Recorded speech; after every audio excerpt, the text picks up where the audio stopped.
If you love pork and you love apples, we bring you pork chops with apples. This recipe has simple ingredients and, best of all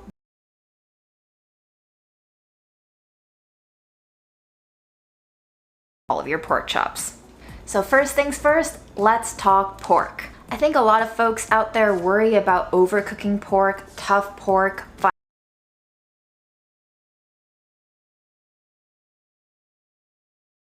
This one is not a living document. What is living, however, is you and your decision to cook the pork to perfection. So when choosing your pork chop,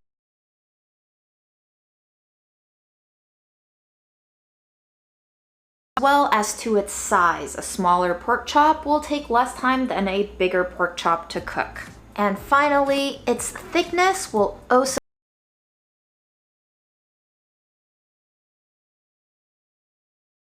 How do you know if your pork is cooked to perfection? Well, this is where a thermometer comes into play. If you're new to cooking meat and you cook it a lot,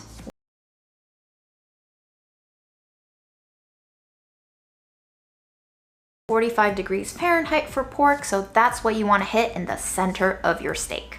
To ensure that your pork chops are all cooking at the same rate evenly,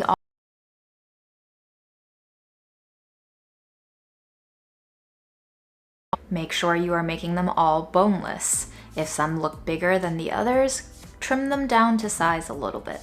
If you decide to go ahead with out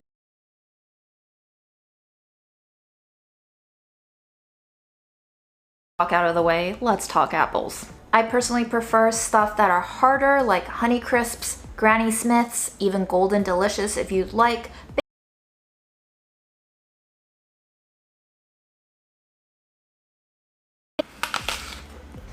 They are delicious, doesn't mean they're bad, but just know they won't hold their shape as well. And if you're thinking to yourself,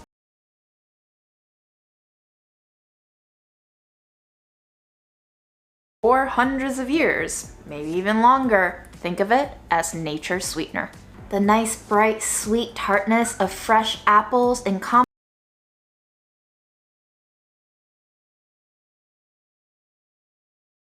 and then once you hit it with paprika and fresh herbs, you're in business, baby.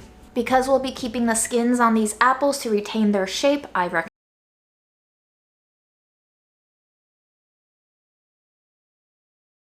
I like to aim for about a 1/2 inch slice. You can also go up to 3/4 of an inch if you prefer a slight crunch in your apple still.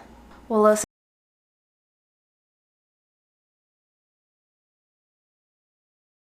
you want, I like to go for a red onion just for the color pop. The rest of the flavor backbone of this dish comes from garlic and fresh thyme and rosemary.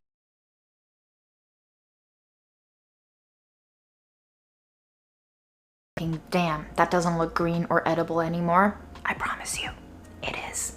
It's perfectly fine to use. We really have to normalize aging, you know?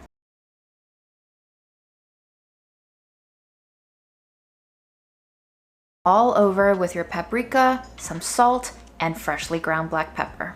Remember that you can always add salt later if it's under-seasoned, you can't really take it away.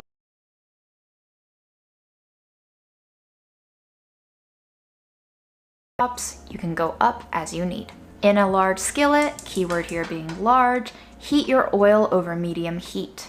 Add your pork chops in a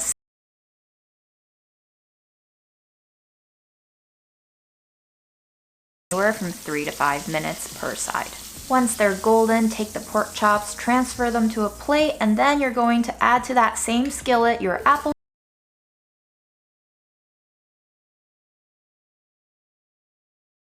softened 8 minutes or so. As your apples and onions cook and release their moisture, use this opportunity to scrape up the brown bits from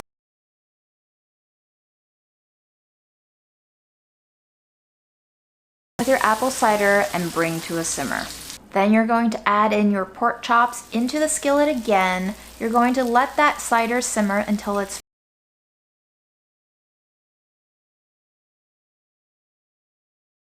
pork chops back into the pan. Make sure you are sliding the apples and the onions around so that your pork makes full contact with the pan. Just squish them around to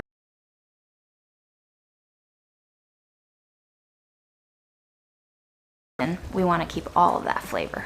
The important part here is that you are cooking your pork to 145 degrees internal temperature, and if you need to add a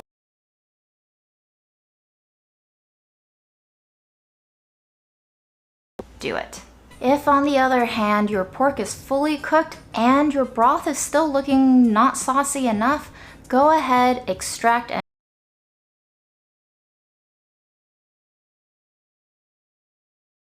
glossy and thickened. This is also a great time to check up on your apple's tenderness. If you like it crunchy, take them out of the pan. If you like it a little bit creamy,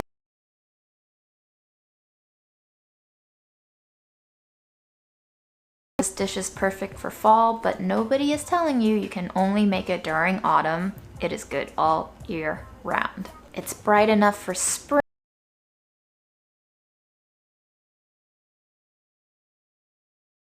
Juicy, you betcha. I like to serve it up with a simple side of roasted veggies or steamed green beans. You can also go with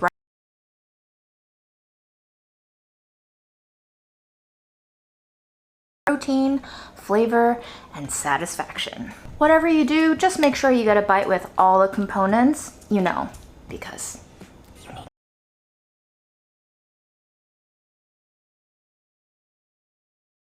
Oh, what did you think of the tender, moist pork, of the juicy, sweet apples, of the melt in your mouth aromatic onions? Until